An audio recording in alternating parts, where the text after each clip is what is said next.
छत्तीसगढ़ के बलरामपुर जिले में युवक द्वारा बलरामपुर थाना परिसर के बाथरूम में फांसी लगाकर आत्महत्या करने के मामले ने तूल पकड़ लिया है। इस घटना के बाद जमकर राजनीति भी हो रही है, तो वहीं पुलिस और स्वास्थ्य विभाग में हड़कंप मच गया है। बलरामपुर सिटी कोतवाली में उस वक्त सनसनी फैल गई जब स्वास्थ्य विभाग के एनएचएम शाखा में कार्यरत एक युवक ने थाने के बाथरूम में गमछे से फांसी लगाकर आत्महत्या कर ली। मृतक युवक को पुलिस किसी अन्य मामले में पूछताछ के लिए थाने लेकर आई थी। स्वास्थ्य विभाग के डीपीएम स्मृति एक्का ने पुलिस पर गंभीर आरोप लगाते हुए कहा है कि पुलिस युवक को पूछताछ के दौरान पिछले 15 दिनों से प्रताड़ित कर रही है, जिससे परेशान होकर उसने ये कदम उठाया है। घटना के बाद बड़ी संख्या में स्वास्थ्य विभाग के अधिकारी और कर्मचारी बलरामपुर सिटी कोतवाली के बाहर हंगामा करते हुए नजर आए।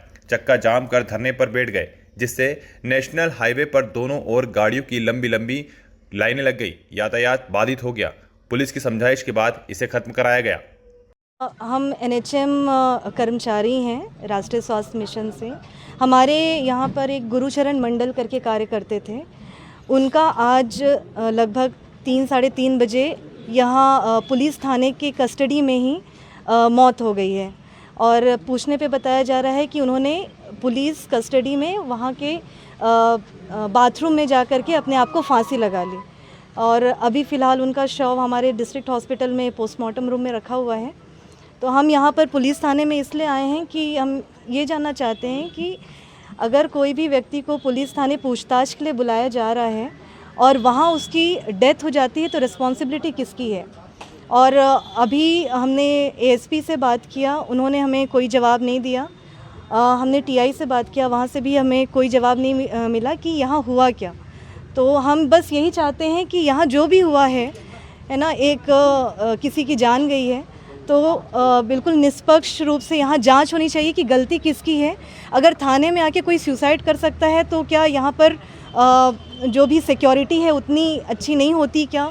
तो ये हमारे एक बहुत बड़ा क्वेश्चन मार्क है कि हमको ये भी डाउट है कि उसने सुसाइड किया है या अलग से उसको कोई टॉर्चर हुआ है, क्या हुआ है, हमें नहीं पता है।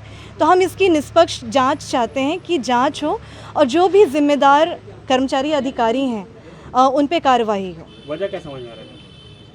जी, उनके कुछ पर्सनल वजह थे, है ना, पारिवारिक कुछ समस्या थी जिसके कारण पूछताछ के लिए उनको लास्ट 15 डेज से बुलाया जा रहा था और वो पुलिस को कोऑपरेट करते हुए लगातार आ भी रहे थे। अभी लास्ट 3 डेज से लगातार उनको बुलाया जा रहा था और वो इसी सिलसिले में अपने पिता के साथ आज यहाँ आए थे। तो उनके पिता भी यहाँ हैं, उनसे हमारी बात नहीं हो पाई है और जो हैं उनके साथ जो गुरु थे वो अपने आप को फांसी लगा लिए। अब क्या रीज़न है, हो सकता है उनसे उनके पिता से बात हो तो और क्लियर समझ में आएगा। यहां अभी भी हंगामा लगातार जारी है। आक्रोशित लोगों ने थाने में तोड़फोड़ की, तो वहीं शव ले जाते समय पुलिस और ग्रामीणों के बीच तनाव की स्थिति पैदा हो गई। पुलिस और ग्रामीणों के बीच पथराव की स्थिति भी बनी, जिसके बाद भारी मात्रा में पुलिस बल तैनात किया गया। मृतक के पिता एवं ग्रामीणों का आरोप है कि पुलिस जबरदस्ती शव को ले जाने का प्रयास कर रही थी, जिससे विवाद की स्थिति बन गई। समाज सिर्फ बंगाली समाज नहीं, हम मनुष्य है, हमारी एक समाज है और हम समाज यहाँ पे उपस्थित है और जब तक उनका पोस्टमार्टम का विधिवत नहीं होता है, रिपोर्ट नहीं आती है, तब तक यहाँ चाहे मर्चुरी में जितने दिन भी बॉडी रखे, हम लोगों ने ये निर्णय लिया है कि हम उनकी बॉडी को नहीं लेंगे। हम समाज की ओर उनका दाह संस्कार नहीं करेंगे। कुछ मांगे क्या? देखिए, वो पीड़ित के परिवार के साथ जो हुआ है, हम चाहते हैं उस परिवार को, एक व्यक्ति को उनकी नौकरी दी जाए, उनका मुआवजा दिया जाए और जो उनके लिए कानून उनके साथ रहे। साथ ही साथ जिन्होंने उनको मारे हैं, श्री भाई साहब, कल के डेट में जितने पुलिस ड्यूटी में थी, मेरी अपील है वो सारे पुलिस लाइन अप होंगे। पीड़िता जो है वो खड़े होंगे और वो बोलेंगे कि फलना फलना था। उनको सस्पेंड होना चाहिए, उनको निलंबित होना चाहिए, ना कि लीपापोती हो गया किसी बेकसूर को हो जाए। हम इसका समर्थन नहीं करते हैं। और मैं पत्रकार साथियों जो हमारे देश के चौथा स्तंभ है, आपसे निवेदन करता हूं कि लाइन अप कराइए और हमारा पीड़िता देखेंगे कौन है, उनके ऊपर सजा होना चाहिए। मैं यही आपसे अपील करता हूं। आप सभी को विदित है कि बलरामपुर में कल से जो हमारे स्वास्थ्य विभाग के एक संविदा कर्मचारी थे गुरुचांद मंडल जी, उनकी मृत्यु के कारण काफ़ी रोष हुआ था और आज पंचनामा अन्य कार्यवाहियाँ जुडिशियल मजिस्ट्रेट सर की उपस्थिति में संपन्न किए जाने के बाद यहाँ उपस्थित जो उनके सामाजिक लोग हैं, परिवार के लोग हैं, अन्य नागरिक गण हैं, जनप्रतिनिधि हैं, उन सब के द्वारा मांगे शासन को प्रस्तुत की गई हैं। उसमें 4-5 प्रकार की मांगे हैं, जिसमें जो दोषी पाए गए लोग हैं उनके विरुद्ध तत्काल कार्रवाई की मांग है। गुरुचांद मंडल जी के परिवार के लोगों को शासकीय नौकरी संबंधी मांग प्रस्तुत की गई है और परिवार के जो लोग हैं उनको शासकीय योजनाओं का लाभ दिए जाने की मांग की गई है।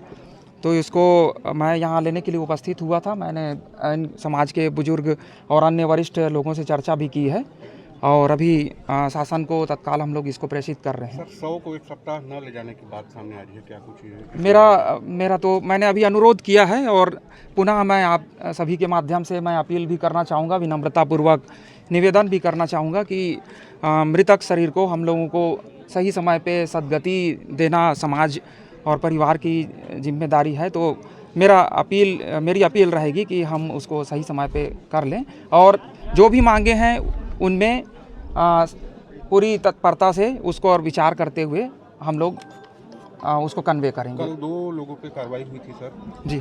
आज कुछ कार्रवाइयाँ और हुई हैं क्या?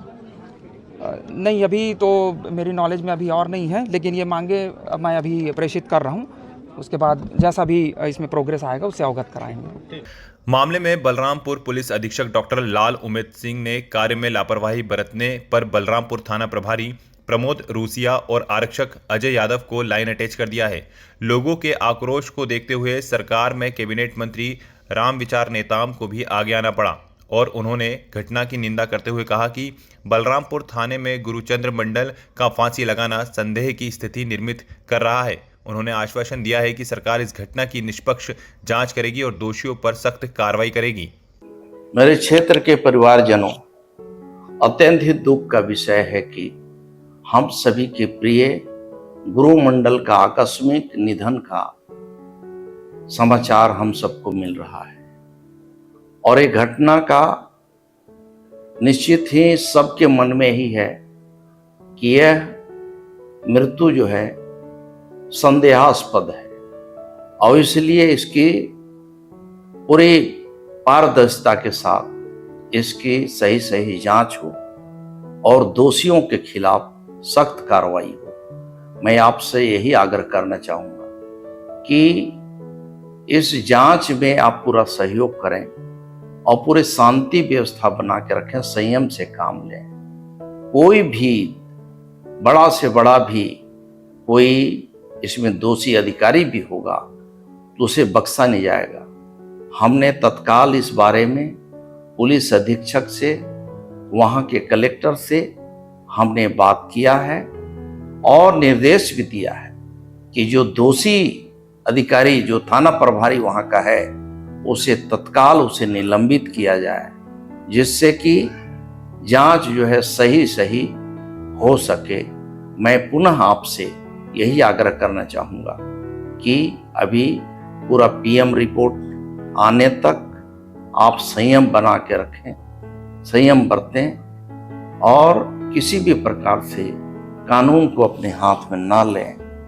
ये सरकार आपकी सरकार है। ये पूरा दोषी व्यक्ति कोई भी होगा उसे बख्शा नहीं जाएगा। मैं यही आपसे आग्रह करना चाहूँगा। इस घटना के बाद सियासी बयानबाजी भी तेज हो चुकी है। कांग्रेस प्रदेश अध्यक्ष दीपक बेज ने मंत्री रामविचार नेताम के बयान पर पलटवार किया है। उन्होंने कहा है कि बलरामपुर में घटना के बाद तनाव का माहौल पैदा कर दिया गया है। उन्होंने छत्तीसगढ़ सरकार से कानून व्यवस्था में लापरवाही बरतने का आरोप लगाते हुए मामले की निष्पक्ष जांच की बात कही है। जिस तरह से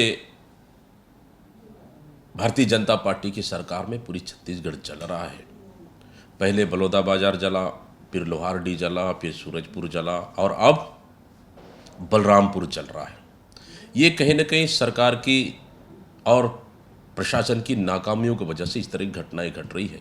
जिस तरह से लगातार दूसरी मौत पुलिस लॉकअप में हुई, इसकी जांच करनी चाहिए।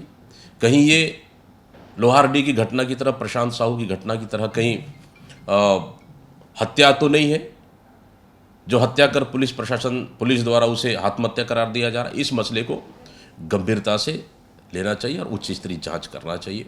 और कहीं न कहीं इसी घटना को लेकर लोगों में आक्रोश और गुस्सा है, थाने पे पथराव भी किए और माहौल बहुत ज़्यादा ही बलरामपुर में ख़राब है और बलरामपुर जल रहा है। मैं समझता हूँ इसके लिए पूरी तरह से शासन और प्रशासन जिम्मेदार है। इस मसले को उच्च स्तरीय जांच करना चाहिए और कांग्रेस पार्टी भी इस घटने को लेकर तत्काल ही जांच कमेटी बनाकर जांच करेगी और इस बड़ा मामला है, इस घटना की हम निंदा करते हैं और कहीं ना कहीं बिल्कुल रूप से कांग्रेस इसको आगे का रणनीति बनाकर बलरामपुर के लिए लड़ाई लड़ेगी। इस घटना के बाद बलरामपुर का माहौल तनावपूर्ण बना हुआ है और इस मामले में जमकर राजनीति भी हो रही है। हालांकि एहतियात के तौर पर पुलिस बल भी यहां तैनात कर दिया गया है। स्टेट टुडे के लिए बलरामपुर से प्रेम निमलकर की रिपोर्ट।